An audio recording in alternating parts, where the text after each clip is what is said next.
On this episode of Media Addicts, Kevin's limitations on Lincoln. Kurt and Kevin give one more night, one more critique.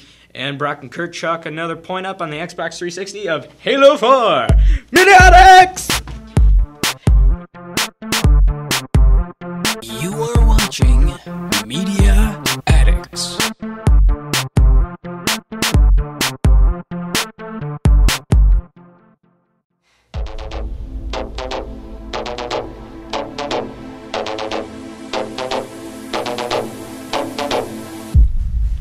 I am Kevin Whitney, And I'm Brock Dowdle. and today we'll be reviewing.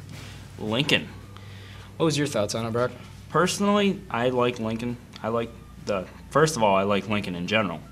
But I did like the movie, even though it was generated towards an older audience. I was a fan of it. It made me feel a little closer to Lincoln. But what about you? Well, Lincoln as himself, he's an iconic hero for most people. And it's like whenever people think of Lincoln, they're like, oh, gotta see this movie. I mean, he's like, he did all these things. He freed the slaves, whatever. And I really did not like it all that much from a movie standpoint. It's like I have nothing against Lincoln. Lincoln's my homeboy. He did all his stuff. But I didn't like it. It was just very boring. It was very... I couldn't have a true emotional connection with Lincoln, and that's what really disappoints me, because this is Spielberg we're talking about. Spielberg, the guy who did E.T., the guy who did Schindler's List, just tons of movies that just really make you think in a different way, and it was boring. But cinematography, acting-wise, it's good. And Daniel Day-Lewis was Daniel Day-Lewis good. Not to mention Tommy Lee Jones. He was phenomenal. Yeah, like every single thing he did, I was just like, oh, Tommy Lee, take me to paradise. Yeah, he was just like, he was this guy who just was almost like, he was more iconic than Lincoln. Lincoln was just, and he seemed like this brutal old guy. When actually, if you read the book Killing Lincoln by Bill O'Reilly, Lincoln was this very like tall, he stood up straight, he was very, strong. In this, Daniel Day-Lewis, he's a great actor for what he's trying to portray, but he's just like, he's very like hunched and very weak. Where Tommy Lee Jones, I'd believe him as president. Just saying. But what'd you think of it from a cinematography standpoint? Cinematography, I like the way they portrayed Lincoln, because the only way you can really get into that awkward, like socially awkward, to himself person would be with those long scenes and the silent moments and those weird jokes, I guess you would call them. Well, that's a part of the movie that I actually liked, was it's not all serious. There is a comedic standpoint to like a point. There is like, when they're having like these long drawn out scenes, which the lighting in it, the cinematography is good, but the lighting kind of like takes you out of the scenes. They do have some jokes in it that kind of bring you back to the scene, which is what I liked about it. Yeah. But let's talk about like that last 15 minutes. I love the last 15 minutes. I could not. Oh, they didn't need it. They did not need it. What they really needed was just to end it. There's a scene, I'm not going to spoil it too much, but like he's walking down a hallway and one of his workers is, he's looking at him, and it's like, they should have ended it. Boom! Right there. Great movie. Spielberg, you at least did not fudge up the last 35% of the movie. But no, you have to add that scene which makes you think differently of the movie. Spielberg, that's not Spielberg work of you, and you know it. So Spielberg's not Spielberg. He's not Spielberg. So, Whoa. In final, I'd rate this on a Spielberg-o-meter 2 out of 5.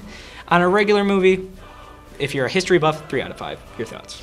I'd give Spielberg a 3 out of 5, and in an actual movie, I'd give it 4.5 out of 5. All right.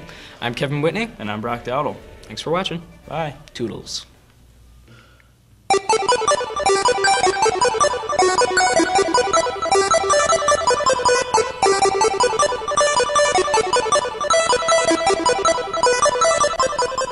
How's it going? My name's Kurt Hartwell, And I'm Brock Dowdle. and this is the Media Addicts Game Crew. Alright, so today we'll be talking about Microsoft's latest installment of the Halo series, Halo 4. But first, we should probably talk a little bit more about the Halo series.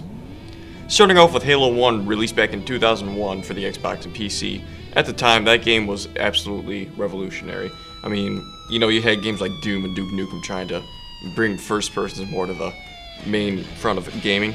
But this game just blew them away. I mean, you had real open worldness with the first-person shooter. Starting off with, or going on to Halo 2 now. Halo 2 was the second installment, obviously, Xbox and PC released on 2004. Now, this game obviously had better graphics later in the decade. It introduced multiplayer as well, and the maps were decent, and it has some sort of decent maps. But for the most part, it was just it was mainly focused on the story, which is how they should be, if you ask me. Going on to Halo 3 now. Halo 3 was the final installment, as far as we are aware, of Halo. Yeah. This came out back in 2007, and I thought the graphics on this game were beautiful. I mean, just looking at the screen right now, I just think they're still amazing to this day, 5 years later. And the multiplayer was definitely improved. They added more things to the Halo multiplayer experience. They added Forge, which was it's kind of like a sandbox mode. It was a sandbox mode, definitely. All right, so now let's talk about the actual game, Halo 4. So Halo 4 takes place after the events of Halo 3, which would be pretty obvious. And what's happening is Master Chief is on a Forerunner planet, and he finds out that Cortana is dying. And basically through the whole game, he's just trying to get her back to the planet that they live on, which is Earth, obviously. And so yeah, it's basically just a race of time before Cortana dies, which I'm not going to give away the ending, whether she lives or dies or not, but that's up to you to find out. So onto the multiplayer. The multiplayer was, I thought, very fast-paced, very intense, not what you're used to in a Halo game. You actually had sprinting for the first time in 10 years. Who would have guessed? Yeah, 10. Call of Duty got it first, but whatever. Yeah. So honestly, what would you give this game? I'd give it about a 4. Yeah, sounds good. I'd give it a 4.5 out of 5 stars. I think what 343 Industries did with the game, even though they had never, had they had a lot to handle with a Halo game, and I think they did very well with what they had. So. Gotta go with 4.5. Yeah, I'm sorry.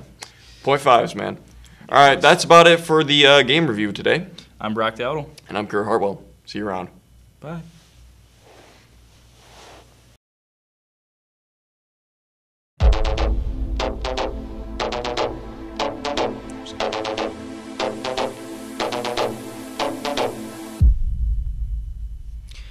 Hi, I'm Kevin Whitney. And I'm Kurt Hartwell. And welcome to Music Review. Today we'll be reviewing Maroon 5's One More Night, and we'll have some honorable mentions for you. Now let's get on with Maroon 5's One More Night. What did you think of it? Honestly, I thought they kind of started to go back to their old, more bluesy sound. I mean, it still had that poppy feel, which I'm not too crazy about, but I thought it was a decent song. It's pretty catchy. I definitely liked it. It was like, it had like this new school, I liked it because it was just new overall. It wasn't the same old crap that you keep hearing over and over and over from Maroon 5. It was like this new, it had like a reggae feel to it, and it's just, the cinematography for it was just amazing. And let's not forget that video. I mean, that girl. Yeah. That girl. I'd feel pretty depressed too if she left me. I mean, her eyes, man, her eyes. Just like the overall feel of it, though, I was kind of like confused by the music video. It was like, yeah, it was kind of going against what he said. Yeah, it was like One More Night, and he was singing it, but it was the girl that was leaving him, right, yeah. And he was being the, douchebag in this case. But overall, I'd probably rate it. I'm gonna be bold here because usually I'm the critic, but I'm gonna say 5 out of 5 for the video. I liked it. Wow. Yeah, and I liked the music. It was new, and it was just like had this really cool cinematography. What'd you rate it? I give it a 4.5 out of 5 stars. I mean, compared to the stuff they've been putting out, like Payphone and moves like Jagger, this is gold. So I mean, not as good as their stuff they had. I mean, I loved "And She Will Be Loved." That song I thought was awesome when it came out, but his voice, Adam Levine has an amazing voice. But yeah, 4.5 out of 5 stars. I thought it was pretty decent. Now on to honorable mentions. K. Drew? Well, so my honorable mention is K. Drew, the man you're looking at right now. What he does is he is a techno, dubstep, pop singer. He does it all, basically. I mean, he's just amazing. He has an amazing voice. It's like Michael Jackson. I showed him. Thank you, Kevin. But his voice is like Michael Jackson times 1,000. I mean, he makes some awesome beats. If I had to pick a song I'd pick All or Nothing. That song, it just gets you so intense and so pumped. Like, it's the perfect workout song, you know what I mean? And Bro, do you even lift? not even. And, So go ahead. on to you. No, I was about to say on to you. Yeah. All right, on to me. I picked Example. This guy, he's like brilliant in his works. He's kind of like an English-British rapper and has like a techno feel, almost like a Deadmau5 or Daft Punk. He has like the perfect beats to it. If I were to recommend a song, I'd recommend Watch the Sun Come Out. I mean, the lyrics were brilliant. It has like the guy who sings in it, and it has Example who raps in it, and it's just like I also showed him Example. Has the perfect blend in it. And overall, I really liked his overall. It seemed like he knows what he's doing and he knows he's good at it. And if I were to rate him like a 4 out of 5, I'd rate him about a 4. He's not my favorite techno music artist, but he's definitely like up there with one of my favorites. Yeah, it's very good. Yeah, that's our show. Thanks for watching. I'm Kevin Whitney. And I'm Kurt Hartwell. Sign out. See ya.